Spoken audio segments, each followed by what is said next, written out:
एक कुत्ता जो कि 1 मिनट में 27 से 28 सांसें लेता है, वह 10 से 12 साल तक जीता है। वहीं पर एक इंसान 1 मिनट में 14 से 15 सांस लेता है और वह 80 से 100 साल तक जीता है। लेकिन एक कछुआ जो कि 1 मिनट में सिर्फ 5 से 6 बार ही सांस लेता है और वह 500 से 600 सालों तक जीता है।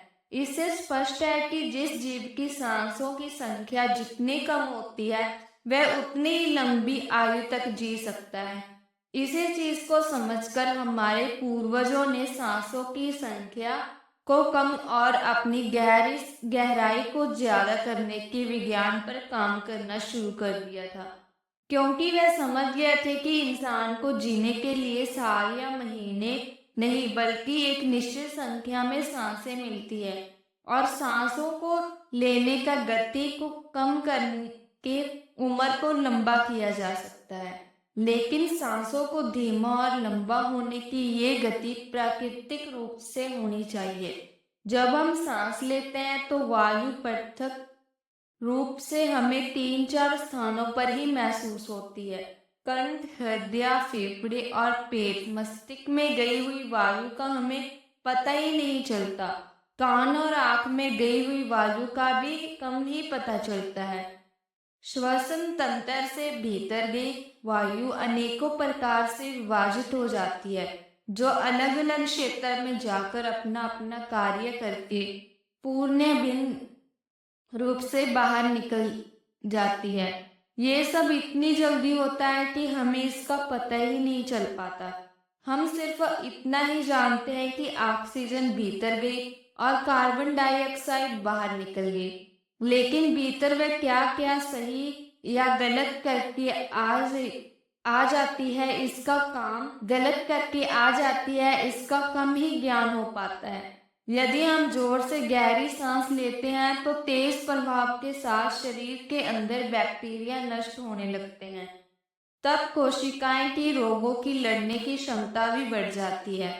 वॉन मैरो ने एक रक्त का निर्माण होने लगता है। अंतों में जमा मल विसर्जित होने लगता है। मस्तिष्क की जागरूकता लौट आती है, जिसमें स्मरण शक्ति दुरुस्त हो जाती है। न्यूरॉन की सक्रियता में सोचने समझने की क्षमता पूर्ण जिंदा हो जाती है। फेफड़े में भरी हवा से आत्मविश्वास वापस लौट आता है। सोचो, जब जंगल में हवा का एक तेज झोंका आता है तो जंगल का रोम रोम उजागर हो सजग हो जाता है। सिर्फ एक झोंका कपालभाति या बस्ती का परिणाम तेज हवा की उस झोंके की तरह है। बहुत कम लोगों में क्षमता होती है अपने अंदर आंधी लगने की। लगातार अभ्यास से ही आंधी का जन्म होता है। 10 मिनट की आंधी आपको शरीर और मन के साथ अपने संपूर्ण जीवन को बदल कर रख देगी। आजकल अधिकतर लोगों की सांसें उतनी उखरी और बिखरी हुई रहती हैं, उतले पुतले रहती हैं या फिर तेजी से चलती हैं। लोगों को ये पता ही नहीं चलता कि उनकी सांसें किस प्रकार चल रही हैं। जब क्रोध का भाव उठता है तो सांस बदल जाती है। वहीं पर काम वासना का भाव उठता है तब भी सांस बदल जाती है। हमारे प्रत्येक भाव और विचार के साथ हमारी सांसें भी बदलती रहती हैं। इसके साथ हमारे खान पान और रहन सहन से भी बदलती रहती हैं। असल में हमारी सांसों का हमारे मन की स्थिति और हमारे शरीर का अवस्था से सीधा संबंध होता है। पूरा योग विज्ञान की सांसों को सही तरीके से लेने पर टिका हुआ है। तो अगर हम सिर्फ अपनी सांसों को सही तरीके से लेना सीख जाते हैं तो हमारा जीवन जादू की तरह बदल जाएगा। आज इस प्राचीन यौगिक कहानी के माध्यम से हम सांसों को सही तरीके से लेने का तरीका समझेंगे। एक बार एक राजा था जो कि बहुत ही बीमार हो गया था। उसका कोई भी चिकित्सक उसे ठीक नहीं कर पा रहा था।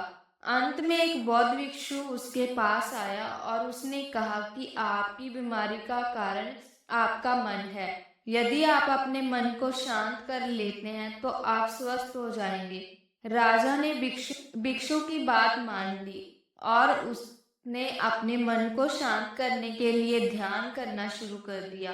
कुछ समय बाद राजा स्वस्थ हो गया और उसने भिक्षु से पूछा कि आपने मुझे कैसे ठीक किया।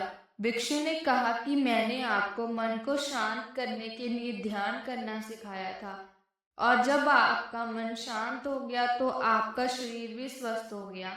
ये कहानी हमें बताती है कि हमारा मन और शरीर एक दूसरे से जुड़े होते हैं। यदि हमारा मन शांत हो तो हमारा शरीर भी स्वस्थ होगा। अब हम देखेंगे कि कैसे सांसों को सही तरीके से लेने से हमारा मन शांत हो सकता है। सबसे पहले हमें अपनी सांसों को देखना होगा कि हमारी सांसें किस प्रकार चल रही हैं। क्या वे गहरी हैं या उथली? क्या वे तेजी से चल रही हैं या धीरे? क्या वे अनियमित हैं या नियमित? एक बार जब हम अपनी सांसों को देख लेते हैं तो हम उन्हें सही तरीके से लेना शुरू कर सकते हैं। सबसे अच्छा तरीका है कि हम अपनी सांसों को गहरी और धीमी लेना शुरू करें।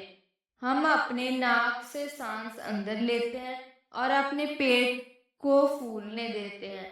फिर हम अपने मुंह से सांस बाहर छोड़ते हैं और अपने पेट को सिकुड़ने देते हैं।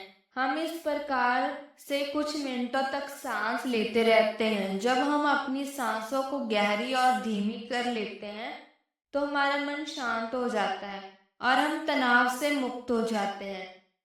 इसके अलावा हम कुछ प्राणायाम भी कर सकते हैं, जैसे कि कपालभाति, मस्तिष्क और उज्जयी प्राणायाम। ये प्राणायाम हमारे श्वसन तंत्र को मजबूत करते हैं और हमारे मन को शांत करते हैं।